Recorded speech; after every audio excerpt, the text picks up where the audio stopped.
Loveline may contain sexually oriented content. Listener discretion is advised. 3, 1, go! Adam Carolla and Dr. Drew. Loveline, coast to coast.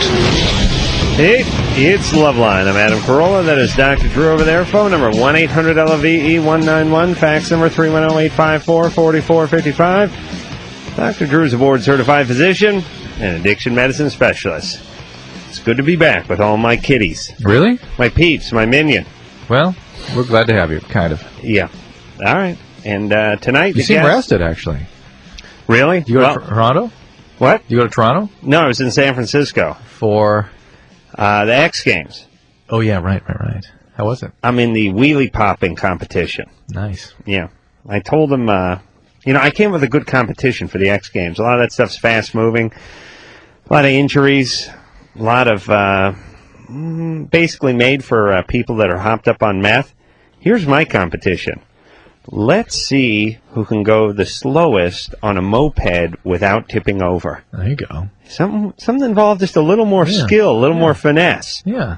Yeah. We'll try that as a trial sport next year. Yeah, we had a good time, and San Francisco is gorgeous, and we left... 78 degrees. 78, 74. Oh. And a wind blowing. Part of that was me farting, but there's actually wind coming off the bay as well. And Jimmy and I rented a convertible and drove over the Bay Bridge into Sausalito and fell in love all over again. It was like our 56th honeymoon, is what I was telling him. It was gorgeous over there, and living out here in the San Fernando Valley in Los Angeles, it has been 106 plus every day for the last 3 weeks. Easy. I have been framing my garage and sweating through my underpants before noon. And I walked around San Francisco. I looked like it was like the sound of music for me. I was like Julia, what the hell's her name? Julie Andrews. Julie Andrews. I was Spinning. just spinning. I was just walking through San Francisco, spinning and singing, La! Your And dress blowing out. over my head. Cabbies honking their horn. People are walking around San Francisco, the locals, just going about their business. And I had this unyielding desire to stop people and go, hey, start enjoying this, would you? Hey, whoever you're talking to on that cell phone, hang up. Let's suck up some of this weather. I mean, middle of August over there, crystal blue skies, 74 degrees, and a beautiful wind blowing in off the bay. It was just glorious. I had a plan where I was going to actually did use hefty bags and collect air from the convertible as we drove over the Golden Gate Bridge, but I couldn't get it into the overhead storage. Oh, and that's Southwest. On the airplane, so I had to leave it there at the airport in San Francisco. It was great. I did have one heartbreaking episode. Went to a strip club. Are you sitting down? I know you're surprised. Went to a strip club and got half a lap dance. You felt so bad for the woman that you... No. Uh-oh, what happened? Sitting in a strip club about 3 a.m., woman came by and said, you want a lap dance? I said, yeah, what the hell? Got me up, walked me sort of not to the lap dance area, but to the sort of room with the little neon light over it, into the sort of private room. Opened the curtain, and there was the bench, the curtain, and a thing of like mechanics wipes. You know, those things that come out of that big dispenser that's mounted to the wall. And when I see that, it's like cha-ching. Whenever you go into a room, game on. Is that what you're saying? No, I'm saying money. And when you go into a room with a stripper where there are wet naps hanging off the wall, where there's paper towel rolls and stuff. What does that mean? Extra $100 easily. What does that mean? I don't know what it means, but when you see paper towels hanging from a wall, that means money. You know what I'm saying? I don't really understand. If you go into a lap dance room, your basic lap dance area, you will not see towels, paper towels, wet naps, things like that hanging from the wall. That would scare me. No, well, for me, it just meant more money. Okay. And I didn't like this one, and I didn't want to drop that kind of money, so I looked at the paper towel dispenser, and I said, I think we're in the wrong room. And she went like, "Are you sure?" And I said, "Yeah, we're in the wrong room. Let's go to the regular lap dance room." So fine. Went over to the regular lap dance area, sat down, waited for the song to start. The song started. Got halfway into the song, and she said, "Well, there you go." I said, "What do you mean, there you go?" She said, "That's your lap dance." I said, the song's not over yet. And by the way, a very sobering conversation to have. And by the way, I'm glad to know that there's a procedure to the lap dance. That yes. You're owed a song. You're owed a song, and furthermore, when you get to the lap dance area, because songs are playing throughout, you have to wait for the one to finish before the new one begins, before the lap dance starts. God. You don't start on the previous. Of course not. Bad etiquette, bad form. Well, they don't prorate the song. You don't start 30 seconds into Cherry Pie by Warrant and then cut off 30 seconds before I Believe in Miracles by Hot Chocolate ends. You wait for that song, and it's always a weird little downtime, you know? How's it going? Good. You come in here? Yeah. Oh, hey, song's starting. All right, climb on. So I swear to Christ, she stops halfway into it. She says, "That's it." I said, $20 for that? Oh, yes, half a song. I said, half a song? How does that work? Oh, it's just half a song, lap dance. I said, how do you know when we're at the halfway point of the song? Oh, I know the song. I said, listen, now the song's going to be over in 10 seconds. You sure don't want to just keep going? No, half a song. I said, this is a very dangerous precedent to start breaking the songs off into fractions, as if $20 isn't good enough for 2 minutes and 45 seconds. Who are these? Are they plumbers or are they strippers? Jesus Christ. I wish there was some board I could complain to. Do you know what I'm saying? I thought you were going to tell me a story about how somehow you felt compassion for this person and actually spoke to her. I was outraged. I felt raped. And I felt... Well, that's good. And I felt only partially raped. That's why I was upset. Half raped, yes. Half raped, yes. And that maybe that because you felt empathic towards this person, you couldn't How can you feel empathic towards someone who gives you a half-song lap dance? I was outraged. I didn't know that was the story you were going to tell me. Oh, my God. It was horrible. Horrible. I really wish there was some board I could complain to. And furthermore... I've been doing a little drunken research, and I think they shorten some of those songs. They tighten them. They speed them up a little, like some of those top 20 radio stations or top 40 radio stations do. Do you know what I'm talking about? I think they compress them because they're way too quick. How much money did Jimmy spend? Oh, I don't know. How much? How much? I don't think he spent that much. Right. I really don't, because we weren't in there that long. I was outraged after the half lap dance and said it was time to bid a hasty retreat. Dave? Yes, how's it going tonight? You're 22. What's that? Okay, my girlfriend. Oh, wait a minute. The Man Show is on right now. Oh, I forgot all about that. Comedy Central. Mm-hmm. Thank you. Go ahead, Dave. How's it going? My girlfriend, when I'm going down on her, she squirts. I know what caused it, but I'm not sure why or what it is exactly. Only when you're going down on her? I'm sure when I'm inside of her too, but she's wet as it is, though. When she has an orgasm, or just in general? Oh no, when she orgasms, she squirts. Yeah. What do you think comes out of her? I'm not exactly sure. I mean, I know it's not urine or nothing like that, but I don't know what it is. How do you know it's not urine? It doesn't smell or taste like it, so. All right, let me yell at Drew for a second. Drew, stop monkeying with your computer, because you're fading off. All right, that's a female orgasmic squirtatron, right? I was going to say incontinence, but it's not incontinence. It probably isn't that. It's probably just glandular fluid. Just the things that cause lubrication and other sorts of fluid in that area can sort of come on with more potency towards the end there. It's not. It's normal. You're fine. You all right with that? Oh, yeah, can I ask one more quick question? Where does it squirt you when you're going down on her? Oh, all over my face and my mouth, everywhere. And how does it come out? Does it come out like in those old Three Stooges movies when they'd open the clam that was inside the soup and it would squirt them in the face? Actually, more like in the porno movies. Who decided that was a comedy bit, by the way, the squirting clam, and what happened to it? Let's bring that back. All right, so what else? Or fish. It's fish sometimes. Yeah, fish squirted. Yeah, it started with the clams, and then it was fish. Every time someone was eating soup, something squirted at them. It would come out and get them. Right. Yeah. All right. Yeah, hold on a second. Not enough soup humor in general. Just flat out no soup humor. Remember, like the slurping the soup, slurping the soup, taking the bowl, drinking. Lobster claw coming up out of the soup, grabbing the guy in the nose, clam squirting, fish squirting. You're onto something here. Soup jokes, where the guy says to the waiter, "What's this fly doing in my soup?" And the waiter replies, "The backstroke." You know what I mean? No good. Just no soup humor in general. A lot of spilling of soup, a lot of too hot soup. Gotta get. Soup. You're right. Yeah. Need more soup humor. So much potential for comedy too. Kids today are really missing out on soup humor. All right. Do we care? He's fine. Dave's fine? Yeah. He has a second question. Do we care? Go ahead. No, take the question. I'll let him hang on. Eric? Yeah. You're 16?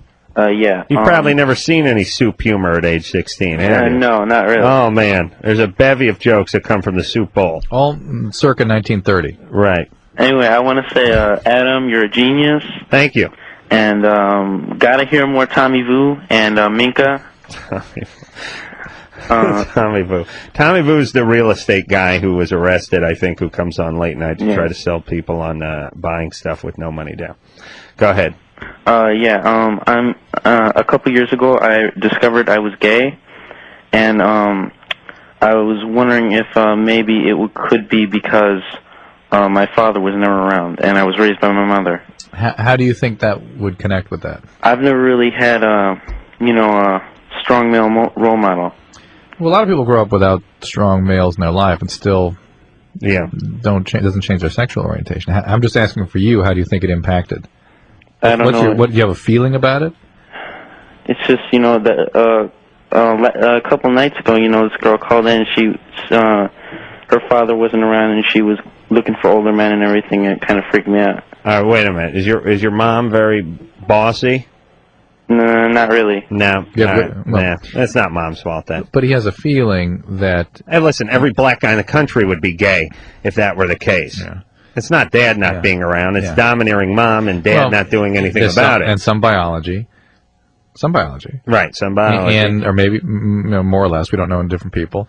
And he said he identified strongly with a call we had where a young girl was looking for Dad, and that sort of resonated for him. That's something that had meaning to him. So it might be something of that in him. Right. But it's not something he's likely to change. Yeah. My father was spineless, and I didn't go, terribly gay. Yeah, you are slowly coming to terms with that. I'll tell you, when I was in that convertible with my lover Jimmy driving across the Golden Gate, I was you see how? I was thinking about we just keep going. Did you see as you got a closer? high enough limit on our credit cards, we'd probably live in Sausalito for 8 months before we had to come back. The two of you. And as you got closer and closer to that real connection, you just sort of sprung back and had to run to a strip bar to reaffirm your masculinity so you didn't feel so threatened by those homosexual feelings? Yeah. It was a full 8 hours later, though, to be fair to us. And you don't do a lot of springing when you're drunk. You do more, it's sort of a swaggering. All right, so Drew, was your dad? Your dad wasn't spineless, was he? No. Right. He was just cheap, right? But he wasn't. He was tough. Yeah. He was a disciplinarian. Yeah. Yeah. Yeah. All right. Anthony. Caller going by Anthony. Anthony. Well, he may be asleep already. He's been on hold for 40 minutes. He's 21. All right. Let's see. Just away from the phone. Dave. Yes. You're 22. Wait, Dave, you had a second question. Sorry, Dave. All right, so what was your follow-up question? Yes. I've read in magazines that the average adult has, whatever X amount of pounds of undigested red meat in their system. 40, I believe. Under look. Yes. Where in the world did you hear that? Just on, actually I read in Maxim magazine. That shows just how bizarre some of the information is that's out there. I mean, we do scopes on people, stem to sternum, all the time, where you put scopes down into their stomach and look around the stomach and up into the colon and go through every inch of it. Yeah. And guess what? Nothing there. Just lining of the stomach, lining of the colon. Yeah. Nothing there. There are weird theories on mucus shunts and all kinds of bizarre stuff. It just nothing like that exists. I know. You take laxatives, everything's out. Meanwhile, everyone's going to anima camp. Ugh. Let me explain something. There's been a million things I wish, and let me tell you this, they disappear after they're disproven, and no one ever gets credit for them in a negative way. Right. They don't have. I grew up. My mom was telling me that fluoride caused cancer. That using a pillow screwed up your spine. that microwave ovens, remember microwave ovens? Remember how dangerous microwave ovens were? Everybody. Everything was going to kill you. Well, lo and behold, none of it's killing anybody. When it passes, there's no one you can go to and go, see, cut it out. Now go apologize to everybody. Right. I want a public apology. That's right. Here's the stuff that kills you, the stuff no one is talking about. And I don't know what it is because no one's talking about it, and you don't either. Nobody knows. If Nobody knows. You'd know. Right. You would know. Right. There's no mystical stuff being hidden from you. Because the moment it really is known, we all know. All that enema nonsense, it's nonsense. Nonsense. Listen, your system, we're omnivores. We're supposed to eat meat. All right? We're not set up so that I eat a veal chop in 1969 and it's still floating around in there. Does it work that way with alligators? Does it work that way with leopards? Does it work that way with dogs? No. Why with humans?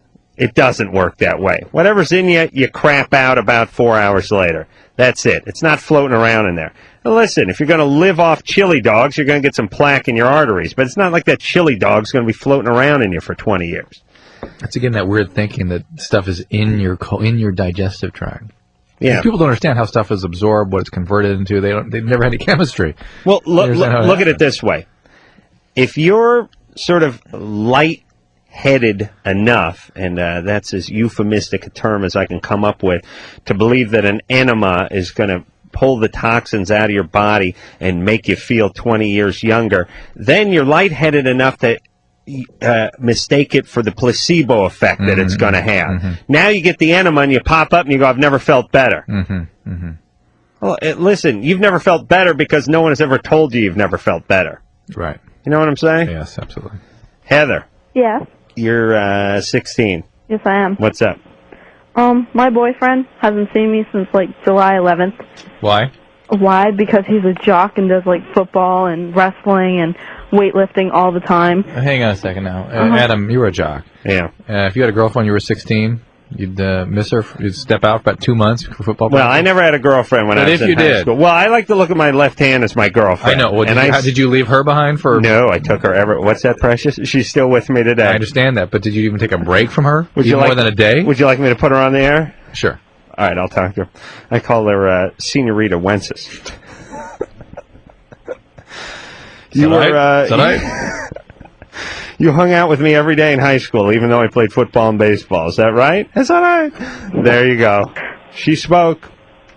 She went, what's that? No time for that. We'll do it on the ride home. She want to get back down in my pants. She's very lonely. She says she gets cold outside. The point being, there's something going on with this guy that he's not available to. It's not. You guys aren't even boyfriend and girlfriend anymore. Yeah, athletics are an excuse. Okay, and I was like... Wait a minute, you haven't seen the guy in, 2 months? Yeah. Yeah, you guys are broken up. He, doesn't like to think of it like that, and when I, try... He doesn't, or you don't? He doesn't. I've, talked to him every once in a while. I'm like, okay, maybe we should split up. And he's like, no, I don't want to do that because I love you.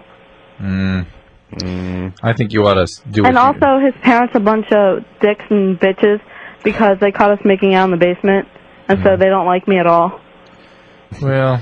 I'm telling you, I'm suing my dad for not having a basement in my house when I grew up. Well, yeah, all of the carnage goes on in the valley. Is there a basement in the valley?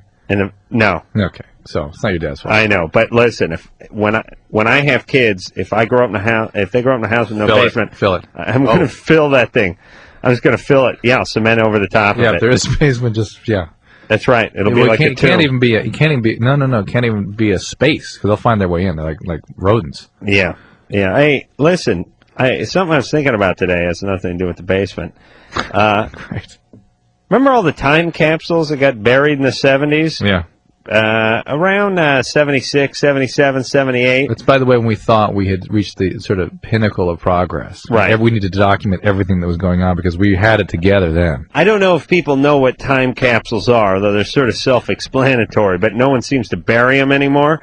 There was a time... And it was really just 1 year. I would say 78. 77, 78. It was around, I think it might have been some of it from the 200-year anniversary of the country and stuff. Yeah, okay, around 76. Somebody decided that we should take stuff that represented the particular time that we were in history, put it in something and bury it so that people could dig it up in 50 years or 100 years. Now, this seemed like a good idea, let's say 200 years ago, but when we have video footage of everything and TV commercials and archives, I mean, all I got to do is turn on Nick at Night and I'll watch an episode of Good Times and see what people were wearing in 1976. Yeah. You know what I'm saying?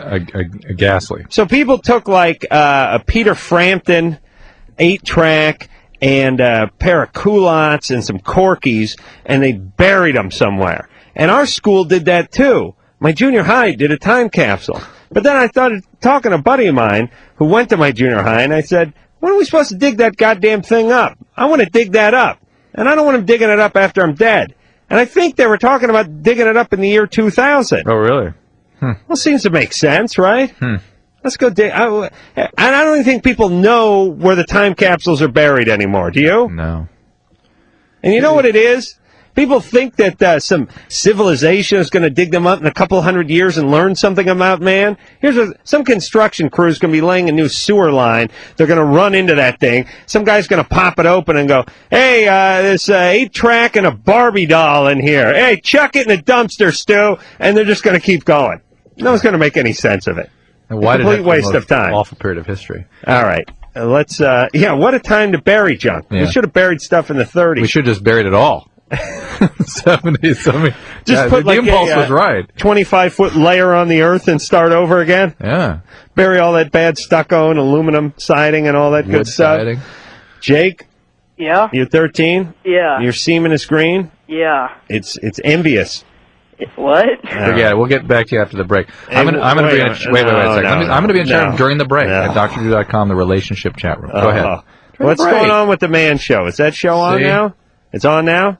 Good. All right, we'll take a commercial. We'll be back. Okay. It's called Billy Verdin. It's a breakdown product of blood oftentimes. It's something like, when you bruise your arm after the purple fades, it gets yellow and then green. Yeah. Hey, especially with old people. Doesn't seem to happen with old people more. The bruising? The yellow after the the bruise. There's just more bruising. It's bigger bruises closer to the surface of the skin, thinner skin. Uh-huh. All right, so what do you do? What should he do? He needs to see a doctor just to make sure it's checked out. It's unlikely to be anything. Blood in the semen is not an uncommon thing. It doesn't necessarily mean anything, but it's worth checking out. It could also be infection. Let's talk to Chris. Chris is 16. Chris? Hey. Hey. Okay, at an average at my high school, there's about, I would say, 1 to 2 people die a year. And At a high school? Yeah. From what? Seems a little light. Freak accidents. I'd like to see more like 3 or 4 dying a year. See that go up a little. Well, I don't know.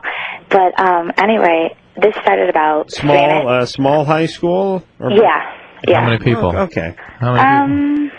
I don't know, probably like 3,000, maybe. 3,000's a fairly good size high school. They don't get that much bigger than 3,000, do they? I don't know. All right. But anyway, this started about 3.5 One of our callers, Adam. years ago. Sorry, great call. You've been away too long. You've forgotten. A little reenactment. Is it a small high school? Yep. How many people? 3,000? Well, that's a pretty big high school, isn't it? I guess. It's about as big as it gets, yeah? Whatever. There you go. Yep. All right. So anyway, big high school. Yeah, and I guess.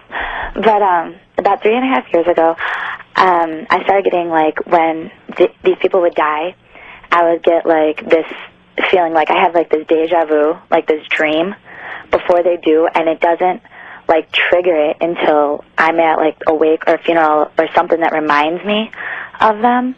And, like, so you don't actually have the dream before the yeah, I do. And you remember it, and you say, gee, so-and-so's going to die because I just had one of those dreams. No. Or is it that you're sitting there at the funeral and went, oh, my God, there's this dream I had. I'm just remembering it now. I'd forgotten. Didn't remember it. Yeah. Yeah. You didn't actually have the dream, Chris, unfortunately. That's the way that works. Unfortunately. There's certain biological states that make people believe. I have a certain activity in the brain makes you feel like you're having an experience that you had before. There's certain things, it's more partial complexes. More of an inactivity. I had one woman that, due to a certain oxygen problem delivered to the brain, felt like everything was a deja vu. I mean, she would go, now I'm having the deja vu thing. It would go through days and days and days of feeling like everything she experienced was things she'd already experienced. Yeah. And so it's just a feeling state, and it's because it's maybe some sort of a retreat from deja vu is the name of that strip club I got a half lap dance in, by the way. Was the rest of your night okay? Well, it was ruined after that. Thank God it was 4 in the morning. There wasn't much to do. You stormed out indignant. Jack off and throw up and go to bed. Yeah. How dare they? How dare you? I stormed home to whack off, throw up, and go to bed, and salvage my dignity. Let me explain something else, a phenomenon that goes on when people do this. It's like after when I took my dog to the vet, and then my dog died at the vet, and I said, and a couple other people who knew I was taking my dog to the vet said, I had a feeling. Yeah. I had a feeling. Now, here's the deal with the feeling. Every time you drop someone off at the airport, you get a little feeling. And every time you take your dog to the vet, you get a little feeling. And every time you take a loved one to the hospital for routine little surgery or something, you get a feeling. You get a feeling every time, every day.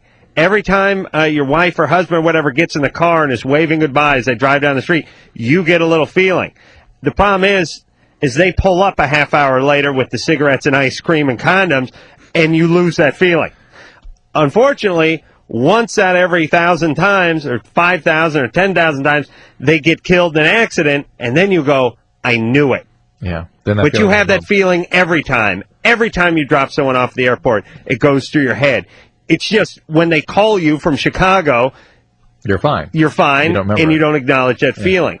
So then that's why everyone goes, aha. Yeah. The feeling that little sort of what if has much more meaning. Yeah. When the what if becomes real. Yeah. Every time the phone rings after midnight at your house, you get that feeling. Yeah. Yeah. Yeah. For me, it's the hooker and needs directions. I get that feeling. You know. Yeah. Yeah. Alex. Yeah. You're 20. Yeah. I keep getting every I don't know, so many months or whatever, like these pimples or warts or something, in the pubic area, and they'll be there for a week and they'll go away. Are there pimples? Does stuff come out of them if you squeeze them? I'm not really sure. No, it didn't. I mean, it didn't look like it. I didn't try to squeeze them. Did they scrape off? What is with my mind? No, it's like they come and they go away. Well, they're probably just basically like pimples. Hair follicles that get infected. Because they seem kind of hard, though. Well, hard ones, if they scrape off and a little hard thing comes off, that can be something called molluscum contagiosum. Drew, what are those and that is an STD that's transmitted by virus. What are those hard things you get on your sack every once in a while? Yeah, they look like a whitehead, and you think you're going to pop it, but you can't pop it. It's hard. Is that what that is? Does that happen? Could be. You know what I'm talking about? I've been down there before. I'll have to check it out next time you get one. On my sack? Hey, next time you're down that way, check out my sack. I checked it. I checked it all out when I was down there. You were looking? No, here's the deal. Once, I used to do it 3 times a day, but now I'm down to a couple times a year. I give my nuts a good combing over. Airplanes? Yeah, whenever I have some downtime. Yeah. I give the sack a good combing over, It'll look-see, see what's going on down there. And once in a while, you see a little zit or whitehead or something down there, and you pop that, right? Right. You pop one, and then there'll be another one, looks exactly the same, but it's hard as rock and ain't coming out. That could be a sebaceous cyst, yeah. Yeah, but it's not a cyst, it's just white. It's just like a little white, like someone took... Gotta show me. No, I don't have to show you this. Haven't we established that boundary? That we're okay with that now? We're okay with it, but we're only... twice inside a 6-week period is something. You should know, by the way, that Marcel put those pictures out on the internet. No, he did not. Yes, he did. No, he did not. He sent them to me via email. How dare he? Dr. Marcel, when my junk was being checked by Dr. Drew and Dr. Marcel, if in fact he is our actual doctor, he took it. Well, first off, Dr. Marcel's got huevos the size of Texas. He really does. He comes in here, and I'm dropping my pants, and Drew's checking my junk, and he's spreading this acetic acid on it, and he's shining a black light on it, in a unsuccessful quest for warts, for venereal warts. You'd have a better chance of finding the Loch Ness Monster than you would finding warts on my penis. And the point is Marcel, he comes in here, and he's like, hey, I got my camera. I'm like, yeah, I'll be taking some pictures. For what? For the website. You think you're going to be taking pictures of my dork for the website? Hey, no big deal. Listen, you screwball. See, that's the problem. Let me tell you something. Here's the problem with plastic surgeons. Yeah. They live in some sort of alternate universe. And here's where it starts. Big busted women show up at their place and pull the shirt up over their head and pay them money. That's the first place that warps them. You know what I mean? Like, Marcel probably goes to strip clubs and just sits there with his hand out. Or come on. Pen and paper. Yeah, hey, give me some money. That's the first thing that screws up. Then the next thing is, so here's your job as a plastic surgeon. Big, busty 19-year-olds show up who want a breast reduction, show up at your office, you tell them, hey, lose the top, toots. The top comes off, and they go, hold still, let me get a picture. Okay, so already their mind is warped. You know what I mean? They're in some sort of false universe. Very kindly brought all the equipment. That was nice of him. Yes. One of the things he could have left at home was a goddamn camera. Then he comes in, he starts taking pictures while my pants are around my ankles. I'm like, hey, Marcel, are you high? And he's like, yes, but that has nothing to do with it. I'm taking these pictures. I said, Marcel, I will gladly sue Marcel. You know what we missed while you were gone was your negative, your positivity. You're so positive, such an upbeat guy. Who brings a camera to a dork search? It just stood out in bold relief against the show we had last week. Only a plastic surgeon would be grandiose enough to think you can bring a camera to shoot a guy who's got his pants around his ankles. Think about it. Does he ever do anything medical without shooting pictures? I know. Yeah. That's the point. That's why he's in his own sort visual of field, his own fantasy land. That man with his pinky rings and his tanning cream. Is that Haley? Haley. Yeah, it's Haley. What's up there, Haley? Nothing. Okay, first of all, I want to say, Adam, my boyfriend, loves the Man Show. Good. And there was a classic Man Show tonight.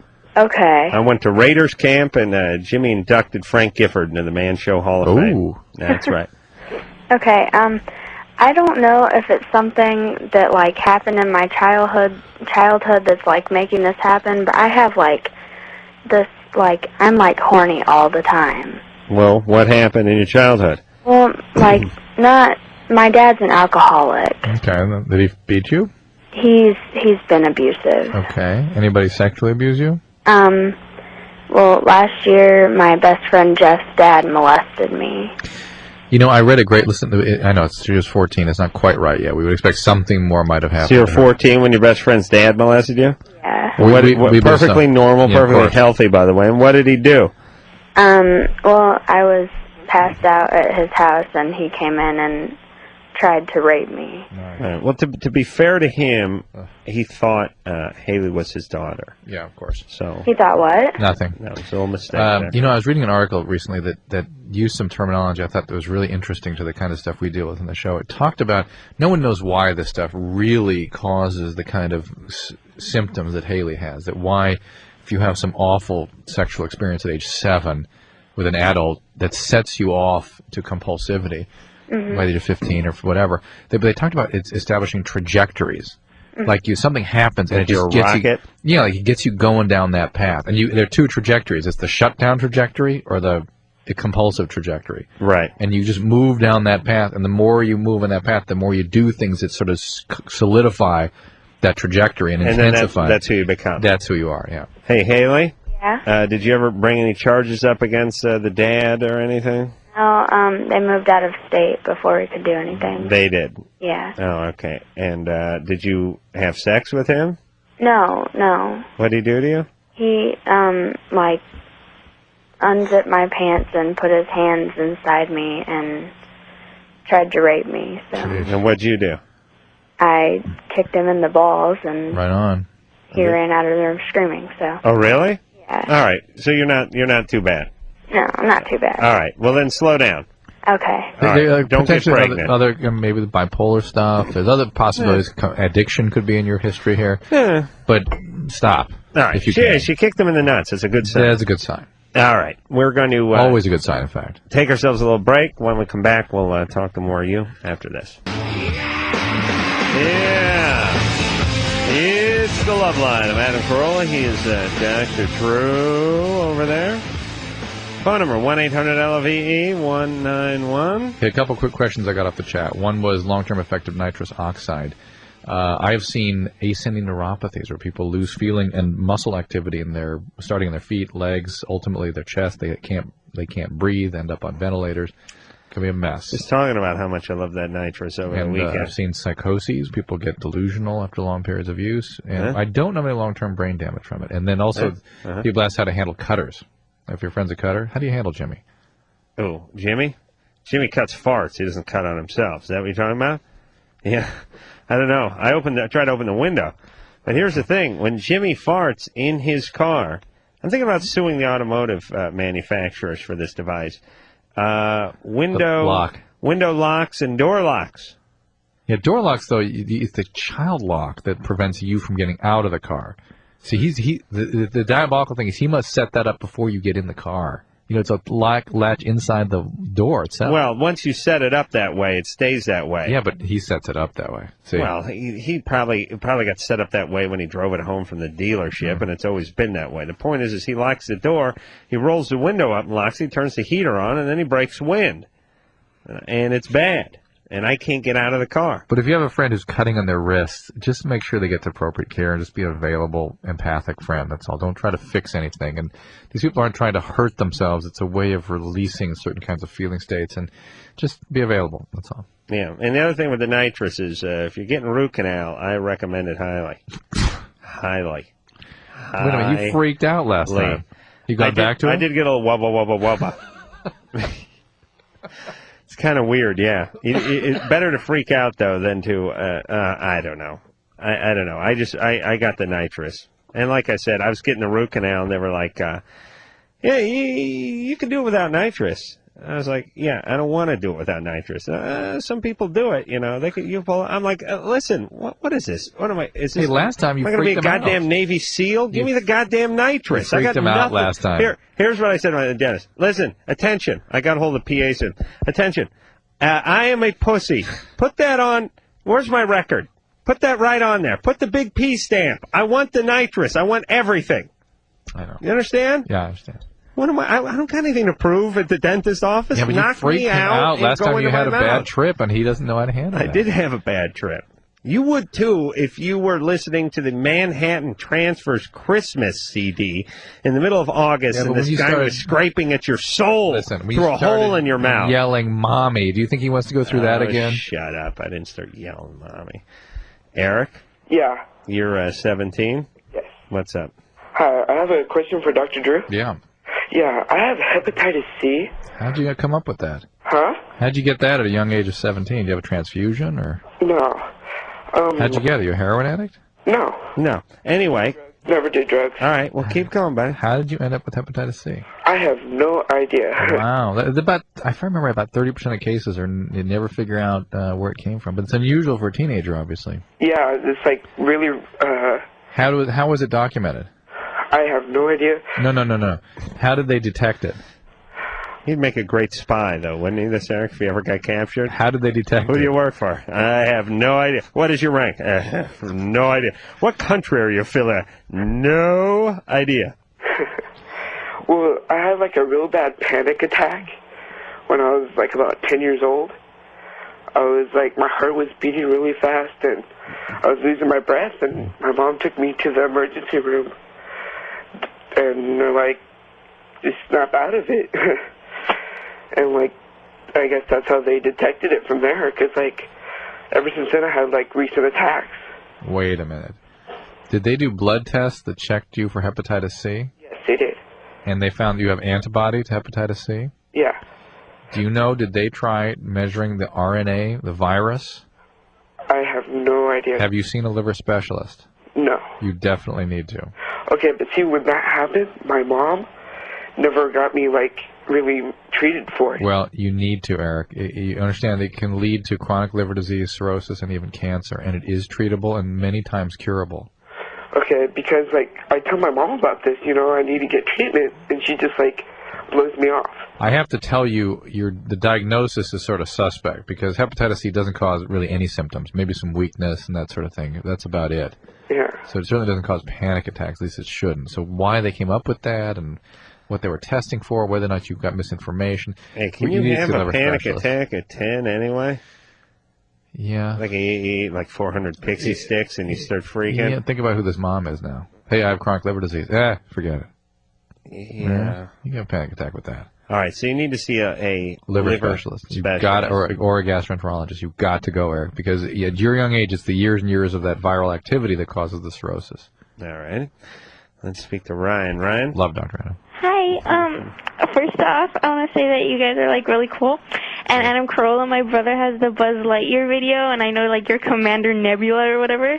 Oh, am I on that? Yeah. Oh, wait a minute. The voice talents of Adam Carolla. It must be the series, right? No, it's the videotape, like the movie. There's a movie? The series is coming out. Wait a second. All right, now hold on. Let me get this straight. All right. I'm doing the voice of Buzz Lightyear's Commander. Commander Nebula. Commander Nebula in the Disney cartoon, what the hell's... See what all that nitrous has done to me? Yeah. In the Buzz Lightyear cartoon, that's going to be a Saturday morning cartoon. Right. They also made like a full-length animated video for kids. Right. And you know how Disney sends stuff straight to video every fifth whatever? Okay, that's what they did. Am I in that? Yeah, you are. Oh, Jesus Christ. They sent me 2 of them. I gave them away. Oh. I didn't know I was in it. Oh, jeez. Yeah, well, I didn't watch it. Because I remember you were saying that you were, and then my brother had it, and I was like, oh, wait, Adam Carolla's on this, and then I hear you have, like, a weird voice, but you could tell it's you. Is it lame? No, it's pretty cool. Hold on a second. How dare you? And how dare you? No, like, you're making this voice to sound like some, like, old commander guy. And, I could tell it was you, though. It's in that video? All right, do the voice. What? Lightyear? Yeah. Yeah, I There don't it want is. to do it. Come on. No, I've not heard it. It's Bircham. Okay, I've heard it. All right. Anyways, and also, okay, so my first question is... Wow, how old's your brother? My brother, he's 6. Nice. Anyways... All right, now I got to watch this video. They gave me a DVD, too. Hey, if you I'm want... going to get stoned and watch this when I get home and really freak out hard. Ryan? Yes. My first question is, okay, like, I used to, like, because I have a job, I get home kind of late, so, like, I used to take, like, these Tylenol PMs to help me get to bed because I would have trouble. Oh, boy. And I got addicted. I hear you. Yeah. Mm-hmm. And then I stopped, and now I have really bad headaches when I wake up, and it's hard for me to sleep. I want to know if maybe I'm having withdrawals now because I don't take them anymore. There is no such thing as addiction to Tylenol PM. All right, but what's going on then? You're having headaches. Oh, okay. And you're having trouble going to sleep. All right, and okay. And Wait, Ryan, but why is that? Why are you stressing to the point that you're sort of at 15, overachieving to the point that your body's telling you you're doing too much? I don't know. I just that's more we got to look at here. Do you have an eating disorder? No, I don't. Not yet. What? Nothing. Okay. You planted that seed, all right. I don't know. I eat a lot sometimes, but I'm not fat or anything. Good. All right. But really, start taking care of yourself. Get adequate sleep, get adequate rest, adequate exercise, that sort of thing. Listen, some people just aren't cut out for sleep. They're bad sleeping people. And That's then you. there's good sleeping people. That's me. And good sleeping people, they nod off in front of TV sets. They pass out on airplanes. They pass out in cars. The airplane thing you got down. No, I don't sleep. I can't sleep Come on, right. I've sat next to you where you just go out. Okay, hold on a second, wise ass. I have...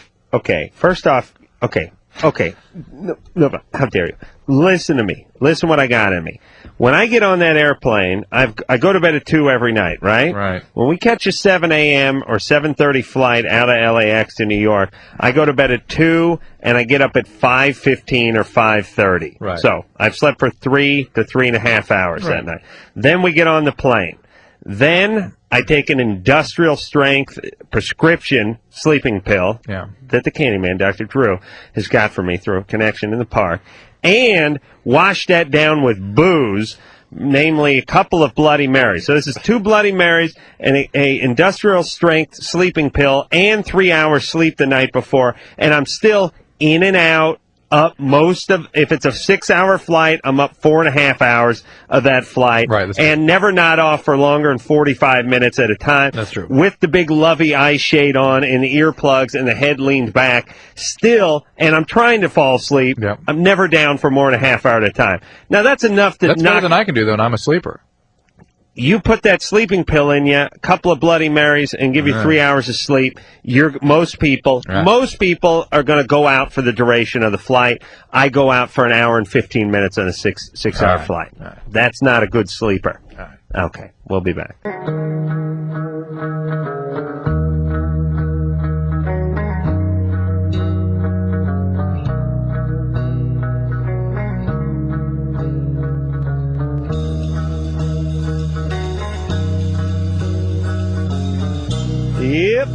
is Loveline. I'm Adam Carolla. That is Dr. Drew. Phone number 1-800-LOVE-191. Tuesday night, Coolio will be in here. Wednesday night, SR71. And Thursday night, Cindy Margolis, who is the beautiful blonde who's got her own CBS late-night TV show. All right, phone number, 1-800-LOVE-191. Forget about the fax number. Dr. Drew is going to come walking into the studio in 1 second. He's watching a fabulous man show bit. Comedy Central, 10 o'clock, everyone, Sunday night. Tell your friends. Ashley? Hello? You're 13. Hi. What's up there, Toots? I was at my friend Jen's house, and she had needed a pair of socks. I see. And so we went into her mom's bedroom, Mm-hmm. and I found her mom's vibrator. Yeah. And I was we were really close with her mom, Mm-hmm. and I don't know how to react around her mom now. Well, you have to confront her with the vibrator. Oh, no way. And what you were looking for socks in the upper shelf of her closet in a hat box? No, she ran out of socks, and it was in her dresser drawer. I see. All right. Well, here's the thing, Ashley. One day you'll have kids. One day you'll have a vibrator. And one day you'll be thankful that they just forgot about it and didn't confront you about it. Do you know what I'm saying? Yeah. Do you feel like you have to say something? No. I mean, you're 13, right? Yeah. You understand through the internet and cable that this sort of stuff goes on, right? Mhm. It's not nearly as weird as you think it is. Yeah. There's more adult moms who have these than you would know. So I say just forget about it. Or, I got a better idea. Why don't you get a Marks-a-Lot pen and write, I know where you've been. I know what you did last summer. Okay. And then put it right back where it was. Okay. All right? I'll do that. Fantastic. Dr. Drew is here. He's upset because I kicked his computer when I walked in. Adam, that was very funny. Oh. However, Adam, it was not nearly so apparent that Jimmy was high than that you were. I mean, wow. How do you know I was high? Holy mackerel. Dr. Drew was watching. Dr. Drew and producer Ann have never seen the bit where me and Jimmy went over to Snoop Dogg's house and kicked it in his crib. I happen to have it floating around in the trunk of my car and busted it out for him. And Watching you giggle at everything, we were just dying. Ended up getting a little high with Snoop. Oh, my God. Yeah, that ain't acting. Oh, no kidding. Oh. Did I seem higher than Jimmy? Oh, my God. Really? I seem higher than Jimmy, really? Oh, Peter and Ann were hysterical. I was having trouble. There was a term in the 70s called maintaining. You were not maintaining. I was having a little difficulty maintaining into Snoop's place. Thank God he was stoned, too. Really? Jimmy didn't seem more stoned than me? Oh, he seemed stoned, but you were just... super stoned? Oh. Laura? Hello? You're 21. Hi. What's up? March 25th, I was raped by my ex-fiancé. I was with him for over 5.5 years, and we were best friends for 3 years before then. Never once was he abusive or anything like that. How did this rape? Hold on a second. You were best friends from like 12 to 15 or something, or like 11 to 14? No, it was like 12 to 16. We started... You're way off, Adam. Yeah, I said best friends for 3 years. Yeah. So I said 12 to 15. No. Right. All right. That'd be 4 years. But anyway. Best friends for 4 years. Okay, and then we were dating and for the longest time, and we got engaged for 6 months. Never once was he abusive towards me. Then he cheated on me, all right, and I found out, and he knows that I don't put up with that. We broke up, but I wanted still to be friends with him, okay? And, like 3 days later, I came up because we were I live about 3 hours away from where he was living. I'm going to college. I came up to bring back all of his stuff. And during the week that I knew that something was going on because he wasn't returning my phone calls or anything, I was getting sick. And normally when I'm upset, I don't throw up or anything, so I thought I was pregnant. And I told him that when we broke up.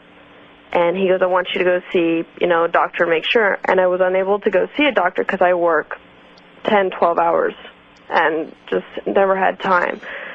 well, he decided to take matters in his own hands and hit me as hard as he could in the stomach to make me lose the child. And he bruised me so bad that I was bruised clear to my kidneys. I went in and saw a doctor. Okay, and right after he did that, I was so much in shock. He proceeded to rape me. And ever since then, I have not been able to get close to anybody again. How long ago was this? This was 3 days. March 25th. March 25th. Huh. And How could a guy that has been so good for 10 years all of a sudden go south like that? like my best friends at work, I've pushed them all away. Does he do drugs? I don't know. Do you think he was high when he did this? Well, speed or those sorts of drugs are the only explanation for somebody going from completely different one personality to another. It's totally torn me up inside. All right, well, hold on a second. What does he do for a living? He's a carpenter. Well, anything's possible. And he really, and all the years you were with him, he never did anything physically to anybody or any kind of abusive to anybody. Never violent. No. And he socked you in the stomach and then raped you. Mm-hmm. It doesn't. By the way, what kind of strategy is that? I don't want you to be pregnant, so I'm going to rape you? I know, it doesn't make any sense to me. He should have raped you and then socked you in the stomach. That's the way I do it. But Laura, why are you pushing away your friends at work? They tried to set me up with their guy friends, and one of them came on to me, and I just about took his head off. Why aren't you working on the rape issues? I have been. I can't talk to counselors right now. I'm shaking big time talking to you guys. Hold on a second. Let me talk to Drew. Something's going on here. She's got energy. Wow. And let me explain. You get punched in the stomach and raped, you should be upset by this. And you should be traumatized by this. You should be going to the police, and you should be in the therapist's office every day. But first off, there's not a guy who's a great guy for 10 years who socks you in the stomach and then rapes you. Not without drugs or a brain tumor. Ooh. Let's hope he has a brain tumor. And then, if everything's good for you and everything's good, and this happens from your fiancé, from the guy you've known for 10 years, it does not, your life doesn't come derailed. You're upset by it, you get some counseling, you report it to the police, you don't completely freak. You know what I mean? Mm-hmm. All right. Four. Laura? Yeah? What's up with you? What do you mean? I mean, why was this, why did this find such fertile soil, this incident? Why did it send such a shockwave through you? I mean, I understand it was an upsetting incident, but why did it sort of ruin your life? Because everybody I've tried to get close to has... Nope, wrong answer. Hold on. That's not what Adam means. What do you mean? Is there anything in your past that this reminds you of? That's what I'm saying. Everyone I have gotten close to has turned around and done something to me. In your past, in your life? Yeah. Yeah, like who? Like my dad. Oh, there we go. There we are. All right. What did your dad do? Okay, like anything, if I did anything wrong, it was always put me down, just... Right. All right, so you and your dad aren't close, right? No, not at all. All right. So there's a lot of stuff that's been going on for a long time. And when this guy did this, it like triggered a lot of it, plus then what he did, too. Right, so it uncorked a lot of stuff. Right? Right. All right, so now you got to get to the bottom of all that stuff. You have to go talk to someone. You must. I've been trying to, but Laura, no. Anything that happens now really is your responsibility because you have a problem, it has a treatment, and if you don't take that treatment, all hell's going to break loose. Really, you're going to have lots of symptoms. You're at risk for depressions. You really must seek some help with this. Yeah, you're 21. You take care of yourself. You go to the shrink. I was going to the shrink by 21. Well, but you weren't even, well, maybe you had been, but... My dad socked me in the stomach, so I raped him. It was a little twist on the same story. And you continue to this day. Rape my dad? Well, at least on the radio here. Listen, I've said this many a time. My parents, my family live in this town. They have radios, and it's payback time. It is payback time. You should have thought of this. I've said it.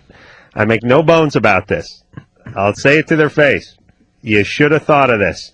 You really should have. You really should have thought that when you weren't cooking all those meals and you weren't saving for my college education and you weren't giving a rat's ass about me, you should have thought that I might get a radio show one day and pay your asses back. And today is that day. That's it. It's payback time. I got no problem with that. There's zero problem with that. Why shouldn't I pay them back? Do you know what I'm saying? Mm-hmm. Listen, all you crappy parents, I hope your kids get a national radio show and make you guys look like the asses you were. Why not? What's wrong with that? It's like people are like, oh, how can you do that? How can I do it? It's easy. How could they not go to a Pop Warner football game? That's the question. Not how can I pay them back. Please. I have no problem with that whatsoever. Zero. And you know what the other good thing about being raised by my family was? They can't say anything to me because it don't matter. Don't make a difference. Not bad people, good people, my family. But didn't do much for me, and now it's payback time. Yeah. That's all. What's wrong with that, Drew? Who are you voting for president? Are you going to vote for somebody that's going to give you your own My trash? dad. How come more people can't be more honest about that? I'm just wondering what you're going to do this year. Drew, how come more people can't be honest in that field? About what? About that kind of situation. You know what I mean? I mean, why can't people get outraged for shortfalling? Because most people, first of all, who idealize their parents and don't really see the shortfalls. And secondly, people don't feel grandiose enough or self-righteous enough to sort of judge parenting. That people do the best they can. Listen, I wouldn't judge my parent had there not been other parents or television. Raised in a vacuum, I'd probably think I had pretty good parents. Right. But all I had to do was turn on the TV or go next door and realize what crappy parents I had.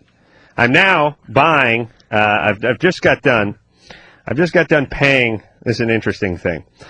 I just got done paying 3 months' rent for one of my best friend's fathers, who's fallen on hard times. Is this the guy that used to help you and take you to football This games? guy used to take me motorcycle riding. Yeah. Used to buy me dinner. Used to buy me lunch. Yeah. This guy, I owe $1,500 to. Yeah. At least. He took me motorcycle riding 10 times. He took me out to eat 100 times. And every time he took me motorcycle riding, my dad never gave me $5. He bought the dinner. Yeah. Because my parents were just out of it, stupid and cheap. So I feel I owe the guy. Mm-hmm. And actually, as I told my dad when over a couple glasses of wine one Thanksgiving, you owe the guy, not me. You owe him at least $3,000 worth of dinners, because I ate dinner over there every other night from age 11 to age 17. Plus interest since 1971. That's right. Pork chops were cheap back then. So I'm now buying my other friend's mom a refrigerator. A different mom, different guy. Ray's mom. Because I went over to his house and ate every other night, too. My mom didn't cook and my dad didn't cook, and I go to my friend's house and eat, and now I'm paying back all of those families for all of the meals I went and ate at. Proof positive for trickle-down economics, huh? Yeah. I mean, listen, why?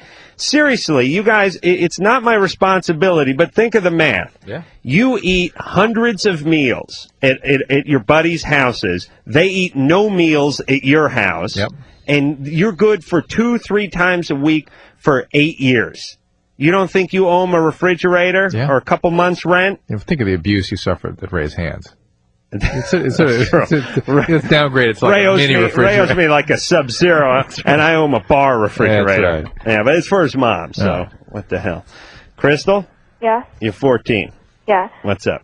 My dad, he's an alcoholic, and he also uses drugs, and I was wondering how that's going to affect me when I get older and get into, like, do you have friends?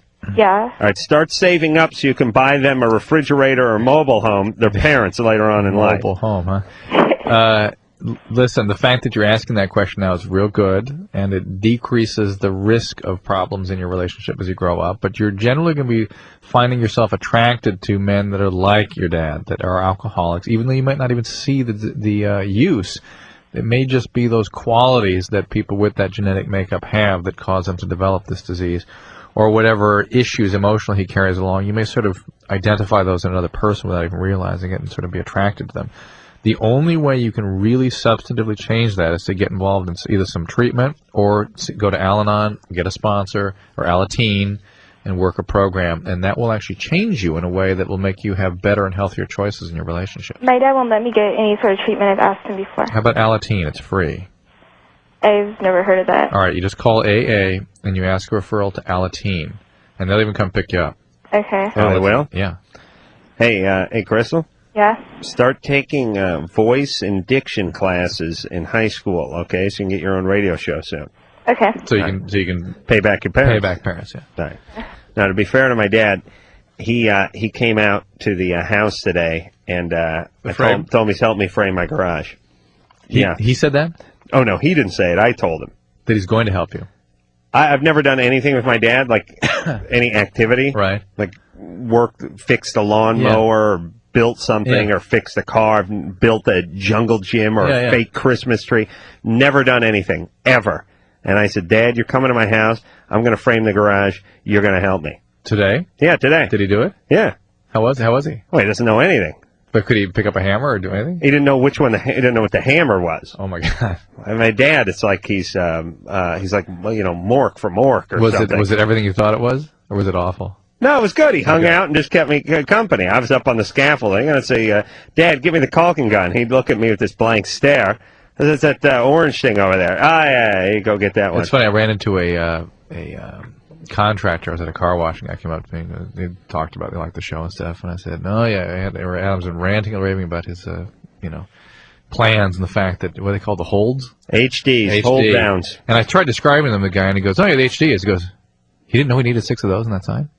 He's like, "Hey, it's contract, it's earthquake." What? No, he says contractor. Yeah, 12 HDs in a 3-sided garage.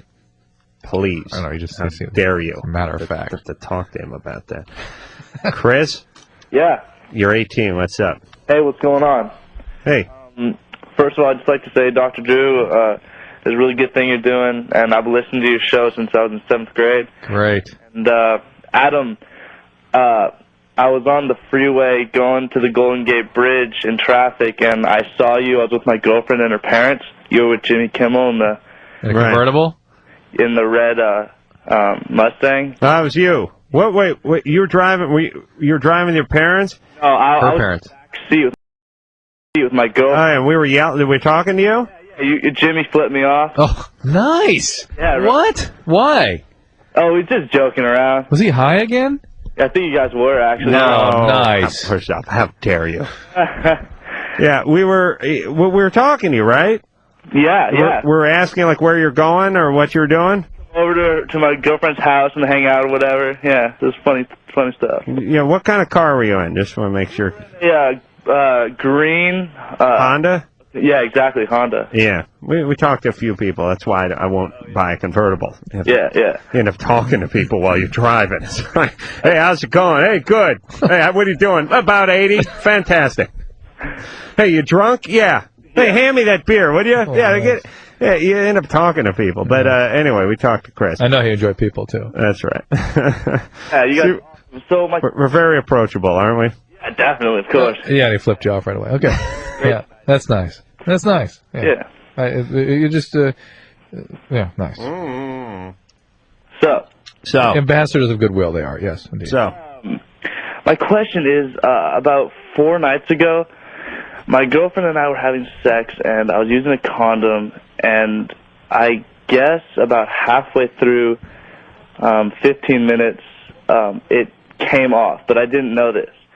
And what happened is I came, and then she got up. Mental note, halfway through was 15 minutes. Wow, nice. Yeah, hey, man, stamina, it's all about that. That's right. And anyways, so she went to go, I don't know, to the bathroom and clean herself off, and I looked down, and I don't have the condom on me anymore. And I'm like, girlfriend, I'll leave her name out, but I'm like, I don't know where the condom is. And she, I guess, looked down at herself, and there was semen, like, dripping down from her or whatever. Nice.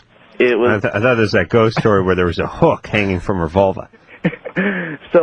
So I looked around the bed, and we really started freaking out, and we guessed it might have gone up inside her. And so I'm like, it has to be inside you because it's not in the bed or anything. And so she started like Butler in the library. tugging at herself like inside, and it started bleeding and stuff. It would really start freaking out. There's like blood everywhere. Yeah. And then eventually the like stopped, and I calmed her down, and I stuck like my middle Barbecue tongs? Oh, okay. no tongue. Yeah. My middle finger up, and I felt it. It was way up, and I eventually pulled it out, and it was in this little ball. So I don't know, like, if I caused any damage, because it was like really far up there. No, look, it happens all the time, Chris. All the time. Doctors She could be pregnant. She could be pregnant. That's the big risk. You need to get that morning after pill. If it's been within 72 hours, you've got to do that because that's an unprotected encounter. Before or after we saw you on the bridge?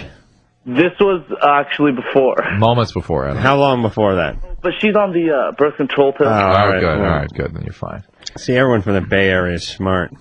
Pill and condom. It's good. Jesus, so there are a lot of hobos over there, though. Yeah. They're very... they're very aggressive, too. Yeah. It's a good place. Hey, listen, any political officials that maybe listen to the show, government types, mayors of cities, governors, things like that, when you take a city or a province and you make it sort of very friendly to street people, guess what you get? Lots of street people. Lots of street people. You want to go? One of the most progressive places. There's two very progressive places in California. One is Santa Monica. The other is San Francisco. And what do you got? Tons of street people. I mean, you're walking through upscale areas of downtown San Francisco. You know, you got a Gap and a Pottery Barn, and you're just being accosted by street people. And hey, I don't want to be cruel. But listen, here's the idea with street people. Get them off the street, not make them comfortable while they're on the street. And all you idiots that are sort of advocates for homeless rights, you got the wrong idea. Get off the street. Don't get them sleeping bags and let them crap in the park.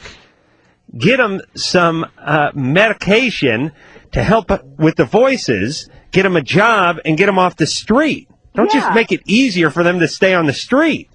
It's like you think you're doing them a favor by making them easier to be on the street.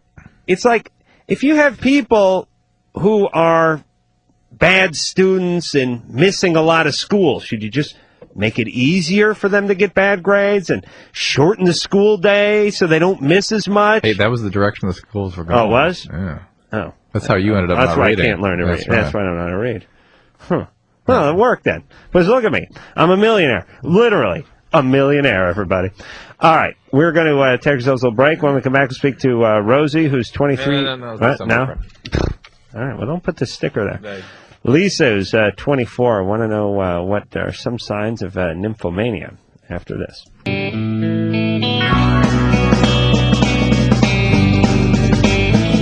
Yeah. Yeah. It is Loveline. I'm Adam Carolla. That is Dr. Drew over there. Forget about that phone number. All right, let's hop back on the phones and speak to Lisa. Lisa? Hello? Yeah, there she is. 24. What's up? What's up? I just wanted to know if there were, like, certain signs of, if you can tell if you're an nymphomaniac or not. Well, there's really no such term as nymphomania. Well, I mean... A penis in your vagina quite often? Well, if not, then, like, at least in thought. You mean a sex addict or a sexual compulsive? Yeah, exactly. Well, sexual compulsive is usually somebody who can't be satisfied by sex and who continually thinks and does it in spite of not wanting to, really, and doing it in ways that is not sort of the way you wish it would be and expressed in ways that are appropriate for you, or just they're compulsively acted out. And usually that person has a history of sexual abuse in childhood, or at least physical abuse in childhood. Okay. Do you have a boyfriend? Well, it's not exactly a boyfriend. I mean... Little maintenance plan? Yeah, something like that. Why isn't he your boyfriend?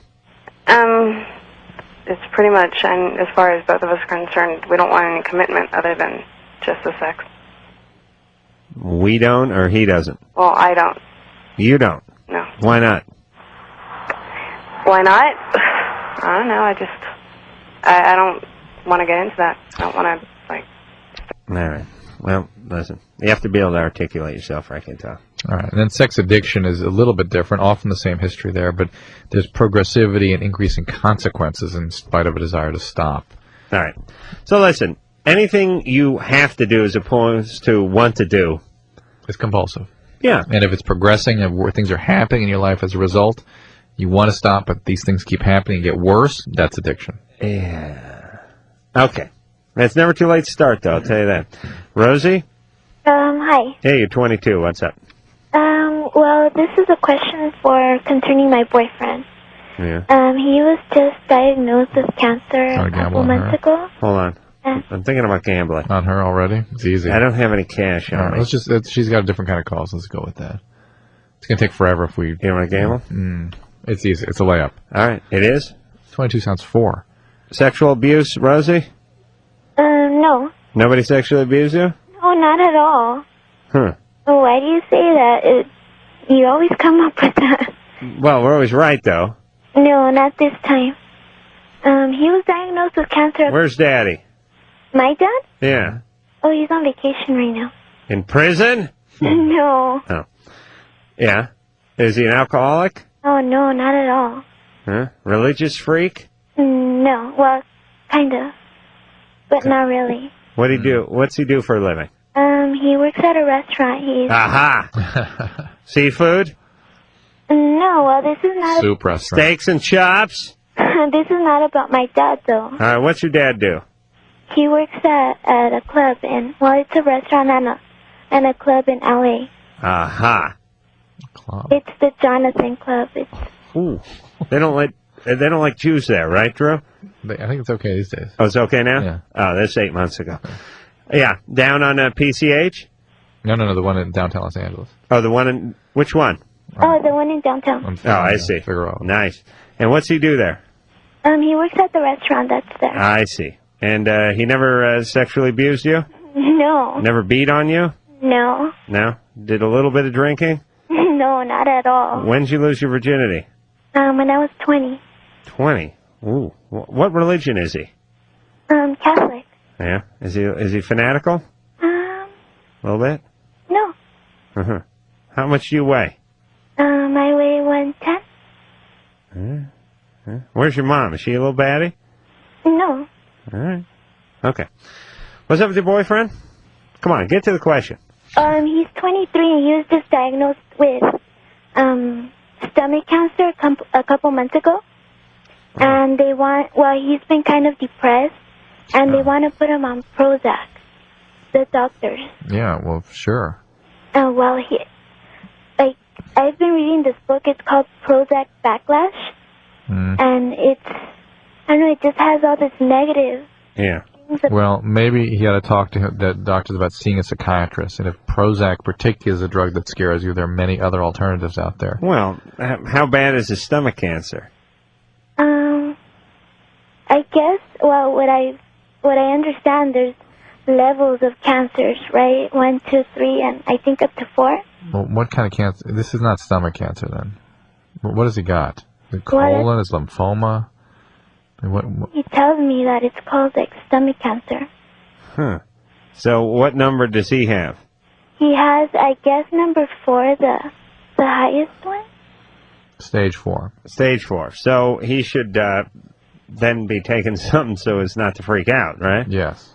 That's fine. So, but Rosie, have them actually see a psychiatrist, and then they can talk about the different medication that might be more helpful to him. And really, don't read it. Poisons the mind.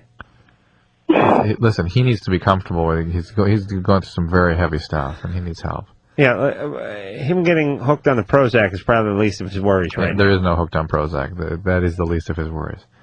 So whatever, right now. Stage 4 any cancer is not a good thing, but stomach cancer. She seems a little blurry on the details. Stomach cancer in that age would be bizarre, truly bizarre. Emily? Yeah? You're 15? Yeah. What's up?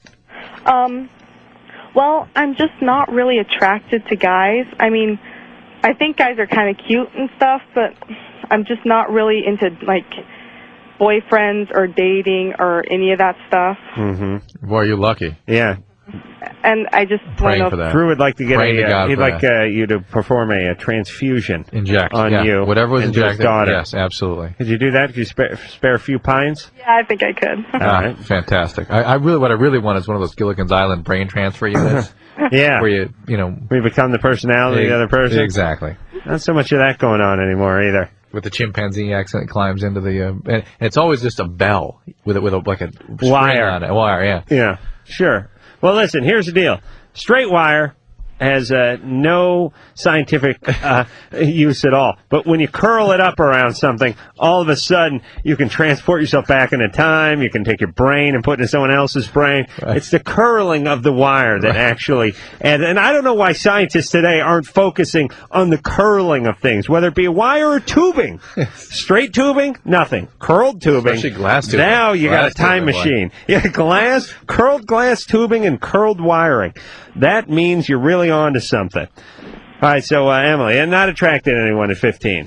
Yeah. Fine. God bless you. You're just a late bloomer, that's all. Enjoy. You'll be all right. Okay, thanks. All right. All right? Don't worry about it.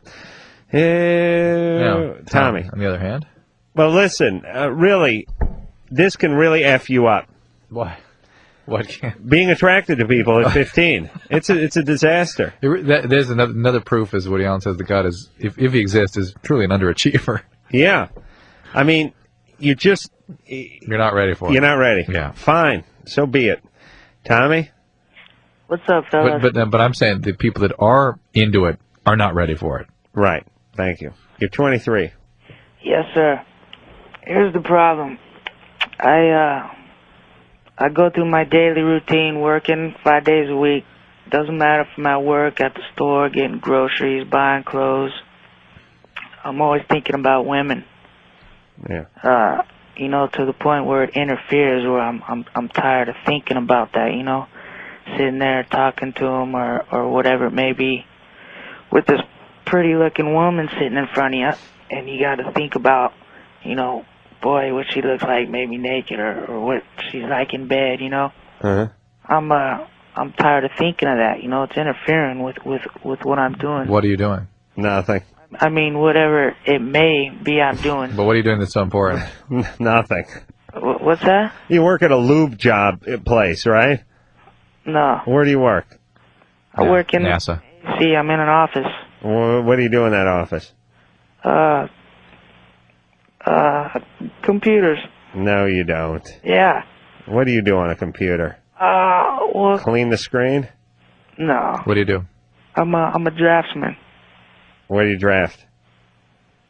Tractor parts. Oh, really? Brochures. I do Ooh, now we're talking. I do all kinds of design. So you're sitting there thinking about chicks instead of drafting tractor parts. That too, but I'm saying when I'm in public and socializing and women around, Yeah. instead of paying attention to what's really going on. All right. Well, you're 23 years old. Well, That's I mean, it's how many times a day do you whack off? I don't. I'm in a wheelchair. I'm paralyzed from the waist down. I haven't gotten off probably in Ooh. 5 years. Oh, well, maybe that's what it is.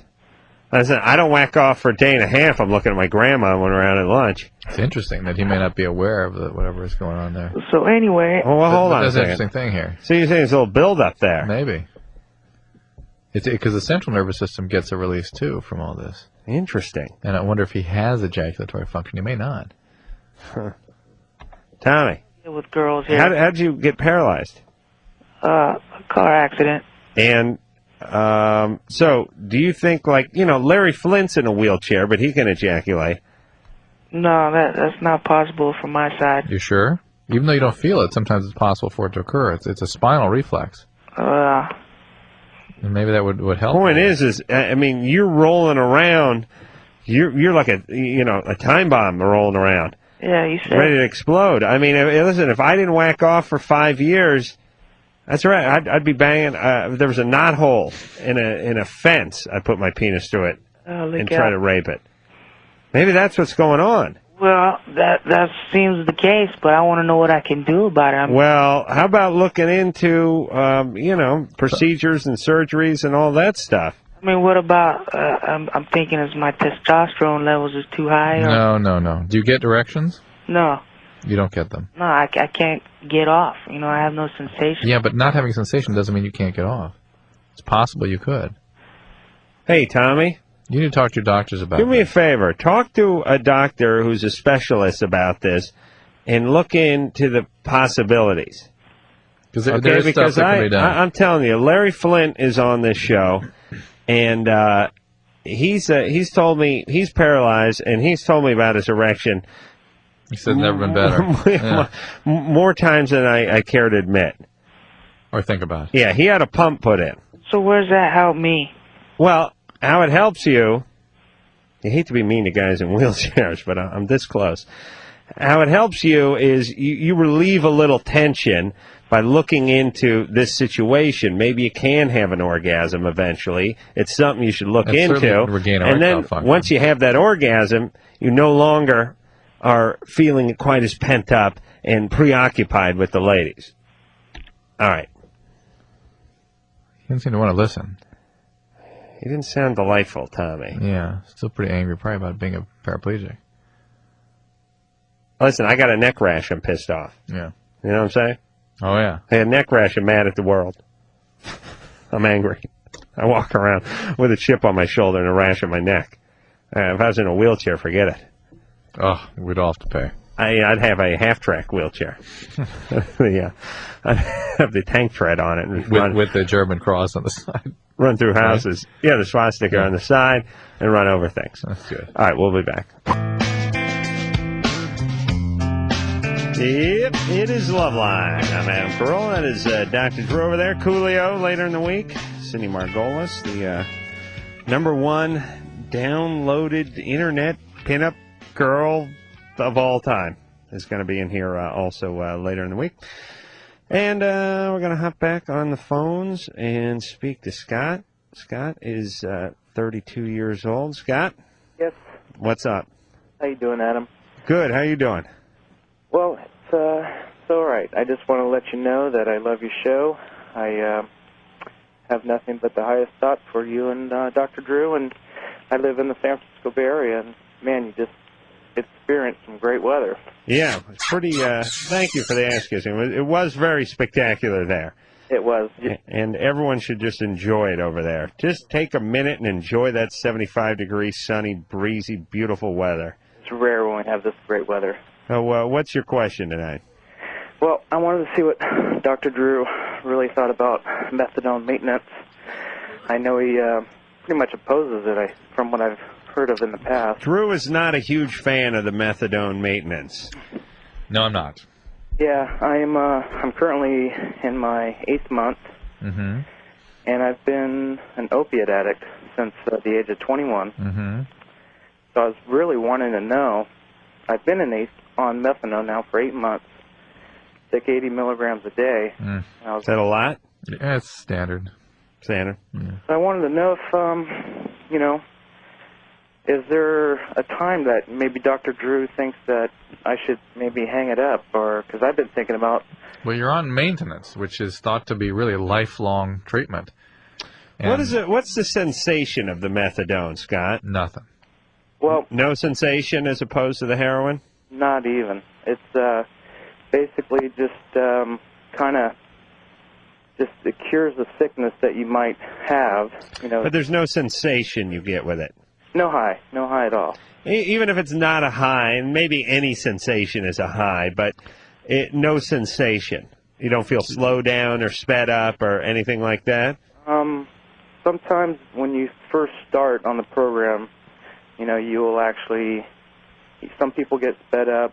In my case, I actually, I did feel kind of like a little, almost like the starting of maybe a little euphoric feeling. Well, most people don't feel good on it, and it is a harm avoidance strategy. It's a way of saying, well, this person's basically untreatable, or they might die of their disease, or they're going to waste a lot of time and money trying to get better and not really do it.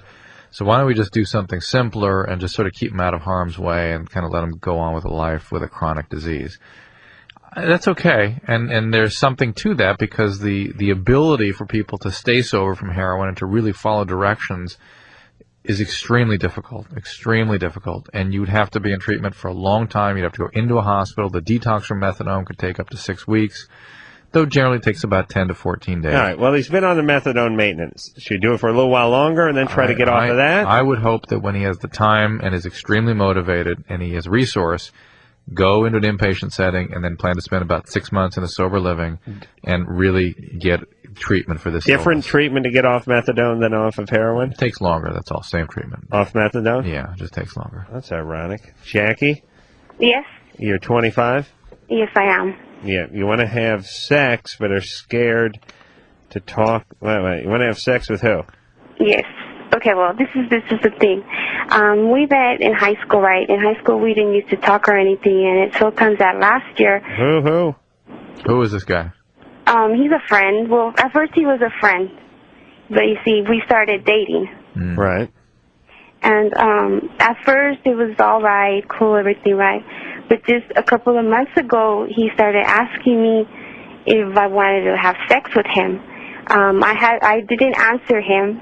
You know, I just told him that, you know, change the subject, talk about something else. And the thing is, there's times when I do, right? I like this person. He doesn't know that I like him. I haven't. Hey, how about we have sex? What about this NAFTA thing? You think that's working out, or is that paying dividends? Where do you stand on that? Is it that kind of thing? Mm-hmm. Like Napster. Oh, maybe Napster. I guess that's the new NAFTA. Yeah. And, you know... All right, so what's the deal? Do you want to have sex with him now?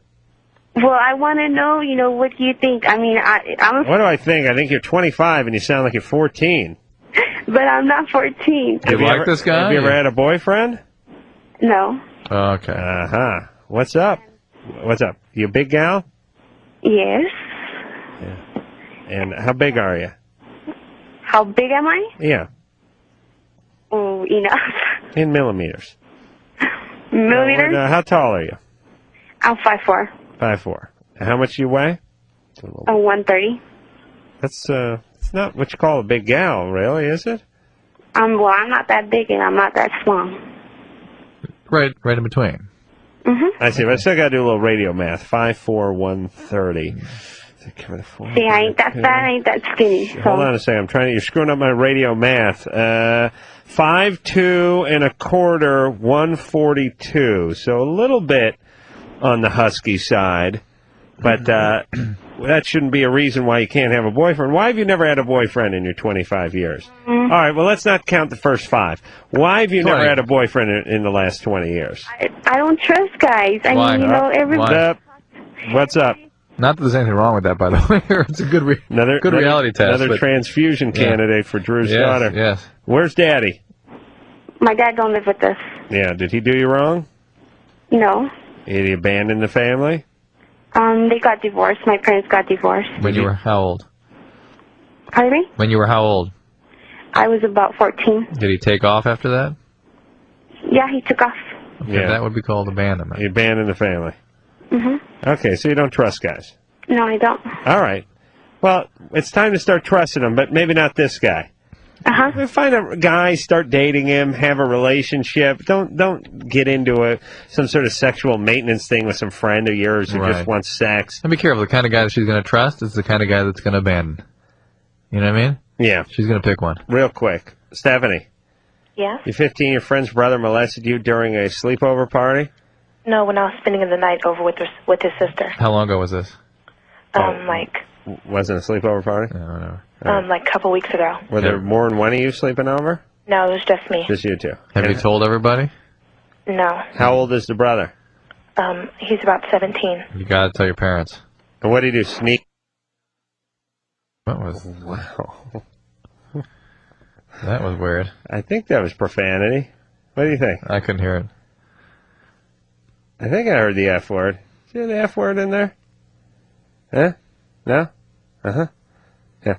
You know, it was fun. I did an interview, I don't know when, a couple weeks ago, and they're asking me, you know, TV's getting racy now. And Man Show's racy, and South Park's racy, and there's all these sort of realistic shows on TV, and there's more profanity, and there's more nudity, and it's racier. And why aren't people more upset about it?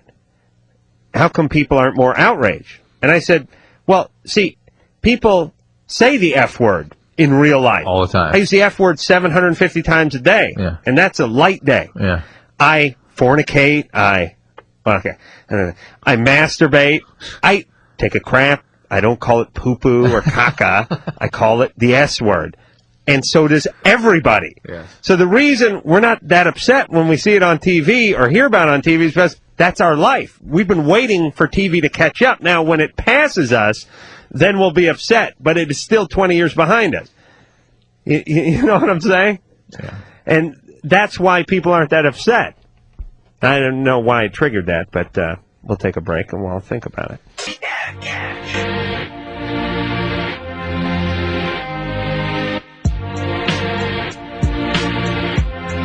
So what do we learn? You can't play. Thank you very much. All right, that is it for the Fabulous Loveline.